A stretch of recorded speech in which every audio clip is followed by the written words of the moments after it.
En noticia, América Latina. Venezuela y Bolivia presentaron su solicitud formal de ingreso a los BRICS. Ya Argentina, Uruguay, México y Nicaragua plantearon su deseo de pertenecer a este potente bloque de países emergentes que tiene entre sus miembros potencias como China y Rusia. ¿Cuáles serían los beneficios palpables para nuestra región? Vamos a analizarlo. En noticia, Argentina. Primera jornada de movilizaciones en Buenos Aires de 400 organizaciones indígenas del país. El llamado Tercer Malón de la Paz, que llegó de Jujuy, promete quedarse hasta que se derogue la reforma constitucional de esa provincia y los territorios originarios no sean entregados al mejor postor. Vamos a contarles. En noticia, Guatemala. Este martes, por fin, fueron entregadas las credenciales a los diputados y diputadas electos en las pasadas elecciones. ¿Cómo quedó esta nueva conformación del Parlamento? ¿Cómo se mueve este ajedrez político de cara a la segunda vuelta presidencial? Lo analizamos. En noticia casi comienza. Bienvenidos, bienvenidas.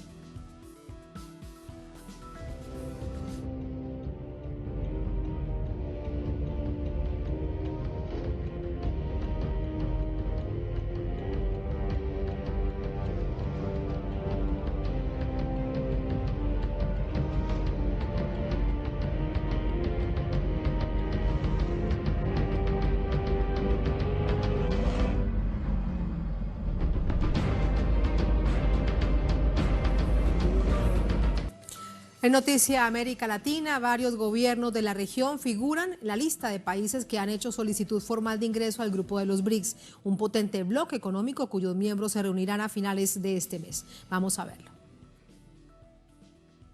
Al menos una veintena de países han solicitado unirse a los BRICS, un bloque económico emergente conformado por Brasil, Rusia, India, China y Sudáfrica. La idea de incorporar nuevos miembros la planteó Pekín en mayo pasado. Después de eso, gobiernos mostraron su disposición a sumarse a la asociación, entre esos, varios latinoamericanos como Argentina, Bolivia, México, Nicaragua, Uruguay y Venezuela. Estas naciones se muestran optimistas en que el bloque considere sus solicitudes en vísperas de la cumbre que se celebrará en la ciudad sudafricana de Johannesburgo, del 22 al 24 de agosto. Los BRICS es la fuerza dinamizadora del surgimiento del mundo multipolar. Los BRICS, y ahora que se está planteando los BRICS ampliar, dándole participación a nuevos países. Venezuela hizo su propuesta de ingreso a los BRICS. Esperamos que sea valorado positivamente. Los mandatarios han planteado los aportes que podrían hacer al grupo. Somos proveedores seguros, responsables de alimentos, reconocidos en el ámbito de la biotecnología y en tecnología logística aplicada. Esto significa que no solo somos capaces de producir y exportar alimentos, también sabemos suministrar servicios y formar especialistas para que otros países hagan crecer su eficiencia productiva y mejoren así la calidad de vida de sus habitantes. Todos coinciden en que los BRICS constituyen una plataforma con enormes capacidades, y las cifras lo confirman. Representan el 42% de la población mundial y alrededor del 20% de la inversión mundial. Asimismo, concentran el 16% del comercio global y el 25% del Producto Interno Bruto mundial. Esto indica que los BRICS están muy cerca del G7 en influencia económica y se proyectan como un contrapeso del Fondo Monetario Internacional. Además, si se uniera Venezuela, por ejemplo, pasarían del 8,7% al 26,2% en el control de las reservas mundiales de petróleo. Los miembros del bloque ya tienen estrechas relaciones con los países que aspiran a ingresar, mantienen una vinculación cercana con otros esquemas de integración, con los que comparten miembros Mercosur, CELAC y ALBA. En tanto, los gigantes Rusia y China están entre los principales socios comerciales de varios países de América Latina.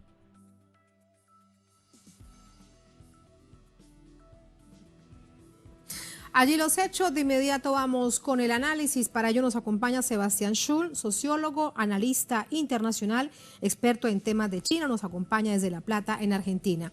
Sebastián, bienvenido. Buenas noches, ¿cómo está? Hola Tatiana, ¿cómo estás? Un gusto hablar con vos. Muchísimas gracias. Sebastián, desde hace varios años, prácticamente desde que aparecen en la palestra mundial, en la geopolítica, los BRICS, se ha dicho que son las economías emergentes. Pero aquí estamos hablando mucho más que eso. China, Rusia e India no son economías emergentes, son economías muy poderosas. ¿Cuál es tu visión acerca de ello? Bueno, sí, tiene que ver con el nacimiento del BRICS, digamos, en 2001. Recordemos que el BRICS es un invento de la banca de inversión Goldman Sachs en una etapa en el 2001 en donde las grandes transnacionales globales estaban deslocalizando su producción, estaban deslocalizando sus inversiones y en ese marco inventan el mote de mercado emergente, economías emergentes, en donde proponían redireccionar estas inversiones. Ahora bien, luego de un proceso de crisis, digamos, y de transición sistémica, luego de, por ejemplo, la guerra en Irak o la caída de las Torres Gemelas, los BRICS, estos 4 o 5 países con Sudáfrica, empiezan un proceso de articulación política y geopolítica mucho más fuerte en donde comienzan a plantear, la necesidad de rediscutir no solo la arquitectura financiera internacional, sino la arquitectura de gobernanza global y el orden internacional como un todo. En este marco, como vos decís, dejan de ser meras economías o mercados emergentes para ser potencias que emergen en un orden internacional unipolar, planteando la necesidad de transitar hacia un orden internacional multipolar. Y creo que esta cumbre de Sudáfrica marcará un hito en la historia del bloque, con la posibilidad de pasar del bloque de 5 miembros a un bloque mucho más grande, en el cual 30 países o más han solicitado formalmente la solicitud para ser parte del mismo. Esa es sin duda la expectativa, esa próxima cumbre de jefes de Estado, de gobierno, presidentes de distintas naciones, no solamente los que sabemos que asistirán porque les corresponde, sino aquellos que lo han solicitado. Argentina, por ejemplo, se sabe que ha sido invitada, Bolivia también. A propósito de ello, Sebastián, hay un informe acerca de Bolivia que da cuenta de cómo ve desde esa nación andina de nuestra América Latina lo que esto significa con su ingreso a los BRIC, esta solicitud que se ha hecho formal y la invitación a participar de esta cumbre en Sudáfrica. Vamos a verlo. El canciller confirmó la participación del presidente Luis Arce en la próxima cumbre de los países BRICS.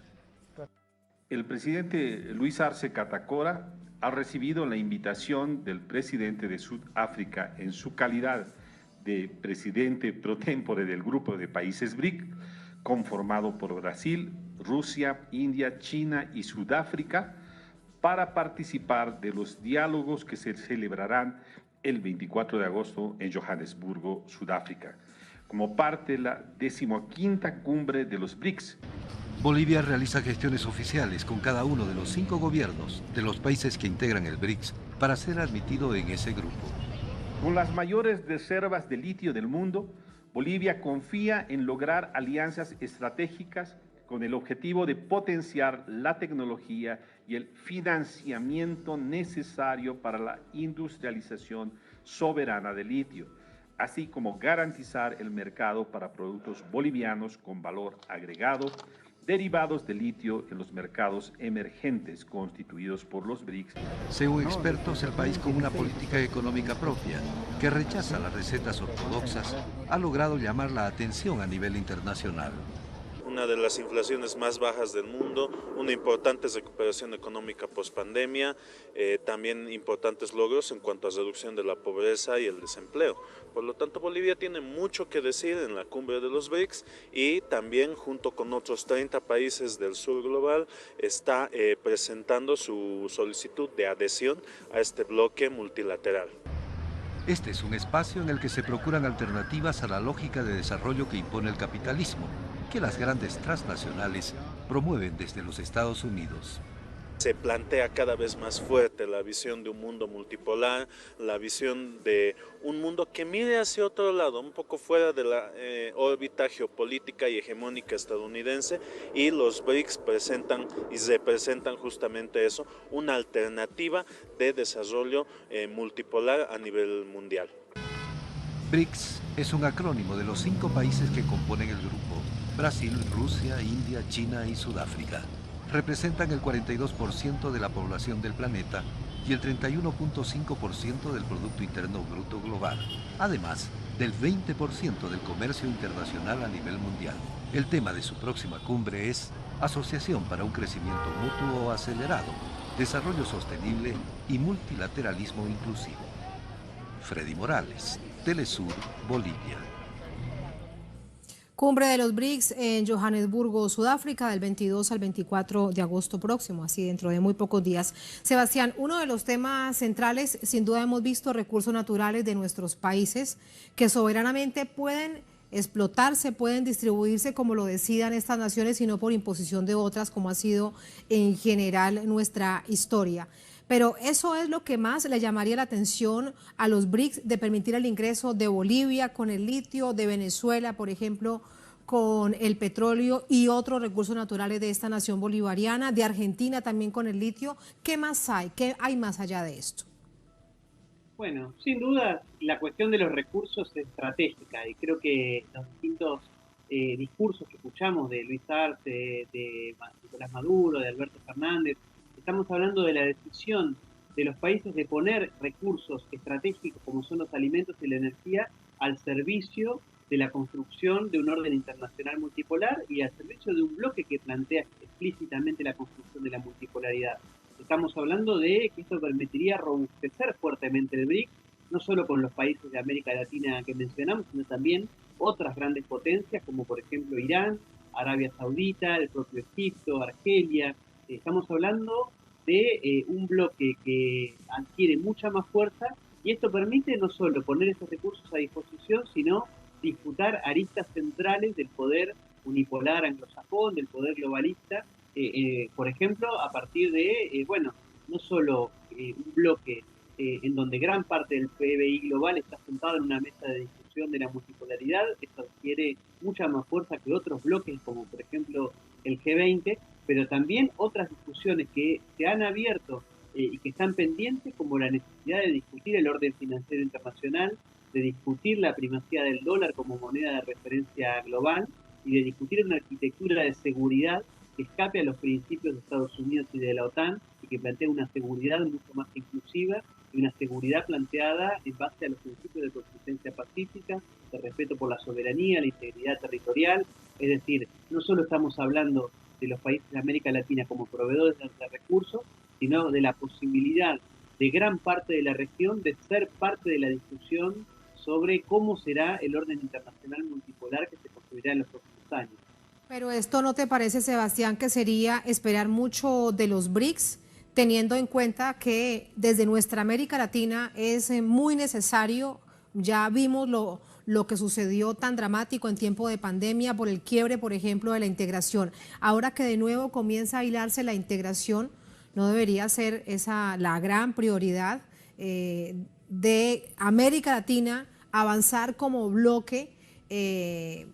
Me refiero a esta, digamos, competencia que pueda generarse con los BRICS. Bueno, sin dudas. Creo que vos planteás un tema central y que creo que está planteado en la propia historia de los BRICS, que es los BRICS en tanto integración de integraciones. Digamos, los BRICS en los últimos años han avanzado en formatos como el BRICS Outreach o el BRICS Plus, en donde han invitado a ser parte de la cumbre a las principales instancias de integración regional que existen en el sur global, como por ejemplo la Unión Económica Eurasiática, la Organización para la Cooperación de Shanghái, los países de la Bahía de Bengala, la Unión Africana, y también ha participado de las cumbres del BRICS asociaciones como la UNASUR o como por ejemplo el CARICOM. Creo que son centrales reconstruir las instancias de organización y de integración regional, una integración con una perspectiva autónoma, soberana, que plantee sobre la mesa los dilemas de la integración regional, la necesidad de construir una región con pleno desarrollo autónomo, justicia social, soberanía política, independencia económica. En ese marco estas instancias son claves y creo que de ningún modo son contradictorias. Creo que los principios constitutivos de organizaciones como la UNASUR y la CELAC de construir un orden internacional multilateral en el marco de un orden internacional multipolar, es decir, donde puedan coexistir múltiples polos de poder, creo que estos principios de la UNASUR y la CELAC van en plena sintonía con los principios del BRICS y creo que al contrario de lo que se plantea desde el Atlántico Norte, desde las perspectivas más occidentalistas. Creo que el fortalecimiento del BRICS es una buena noticia para los O del pueblos del sur G20, global. por ejemplo, Sebastián, del propio G20, ¿no?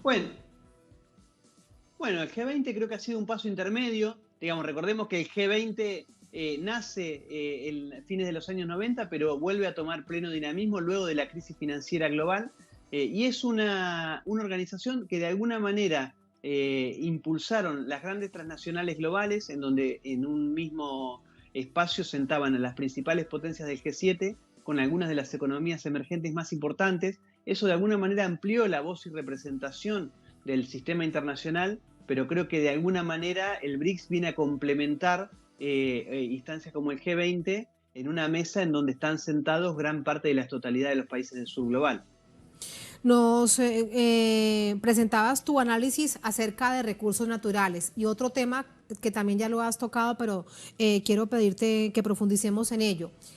Lo que sucede con el Fondo Monetario Internacional, todo el sistema financiero global de Occidente impuesto después de la Segunda Guerra Mundial, en particular por Estados Unidos y, como bien decías, por el peso que tiene la moneda dólar alrededor del mundo.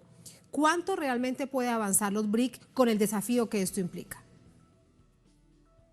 Bueno, creo que vos mencionabas un dato clave, que es que el Fondo Monetario Internacional es hijo de una época, es hijo de está diseñado por los vencedores de la Segunda Guerra Mundial en general y Estados Unidos en particular, un Fondo Monetario Internacional en el cual Estados Unidos no solo tiene poder de veto de las decisiones del fondo, sino que además, es una legitimación del dólar como moneda de referencia global. Este Fondo Monetario Internacional ha entrado en crisis de legitimidad a partir de los desastres que ha causado en gran parte de las economías en desarrollo, entre ellas, por ejemplo, Argentina, pero gran parte de los países del sur global. Y creo que el BRICS de alguna manera comienza a plantear, desde sus orígenes, ya plantea la necesidad de democratizar el Fondo Monetario Internacional, de cambiar las bases de sustentación del fondo e incluso ha llegado a la decisión de crear un fondo de reservas de contingencia y un nuevo banco de desarrollo que supla o que comience a suplir el rol que tiene el Fondo Monetario Internacional ante la falta de decisión de las potencias centrales de avanzar en una reforma de los organismos. Creo que es una discusión que está abierta, probablemente no sea una discusión que se salde de un momento a otro, no va a ser una decisión que se salde en esta cumbre, pero creo que de a poco avanzamos hacia una democratización, rediseño, multipolarización de las instancias de decisión en materia económica y financiera global. Muchísimas gracias por ese análisis, Sebastián. Muy buenas noches.